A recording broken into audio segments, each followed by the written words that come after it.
these will be used for a very longer duration. And what is the importance of all of this? Importance. The consumption has been affected in the domestic market. The consumption has been affected, especially the rural consumption. Especially the rural consumption has been affected because of multiple reasons. For example, if inflation rate is very high, don't you think that will have an impact on the kind of goods and services, the number of goods and services that you will be consuming? If inflation rate is very high, the amount of disposable income in the hands of the consumers, the purchasing power of it will be less. The rural households have not been able to generate sufficient amount of income. That will have a higher impact on the consumption patterns. So the second reason why IIP is not registering a higher growth is because of the consumption. And the third reason is the private sector investment. Private sector investment. And why is this important? Please understand this very carefully. The private sector, unlike government of India, will basically look at what is the demand for the goods and services, and based on that, they will invest.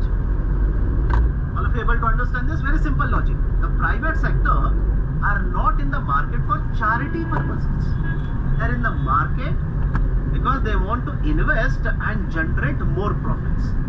And that is the precise reason when the demand for the consumer goods and let's say other types of goods is not growing very fast, when there is a rising uncertainty in the global market, why do you think private sector will take a risk by investing more and more money?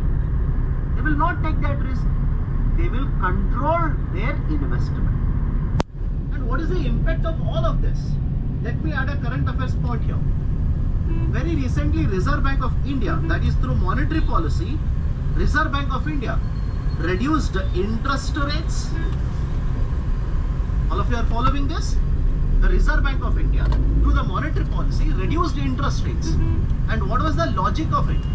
They wanted the interest rates in the market to come down, loans to become cheaper, more and more consumers will take loans, more companies will take loans, investment will kickstart, or investments will increase, create employment opportunities, create demand for the goods and services, and this will essentially contribute to higher GDP growth. But now look at all of this. Despite RBI reducing interest rates, IIP is not growing very fast. IIP is not registering a higher growth rate. What does it simply mean? It simply means the impact of this policy of Reserve Bank of India has not been very effective. The policy has not been very effective in terms of driving growth in the economy.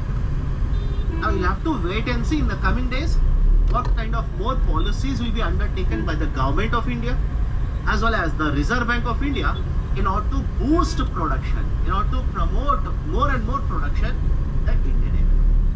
And one way the Government of India can ensure confidence will return to the market, more production will be kick-started, more investment will be kick-started, essentially is the bilateral trade agreement, BTA. Because mind you, one of the biggest factors that is holding back investment, that is holding back confidence in the Indian market is uncertainty in the global market. And if Government of India can sign an agreement with USA, which will guarantee certain tariff or which will guarantee certain flow of the trade, this will essentially prove to be a very important outcome or a very, let's say, good outcome for the Indian economy in terms of investment by the private sector. And so these are the important points which have been mentioned in this article related to IIP.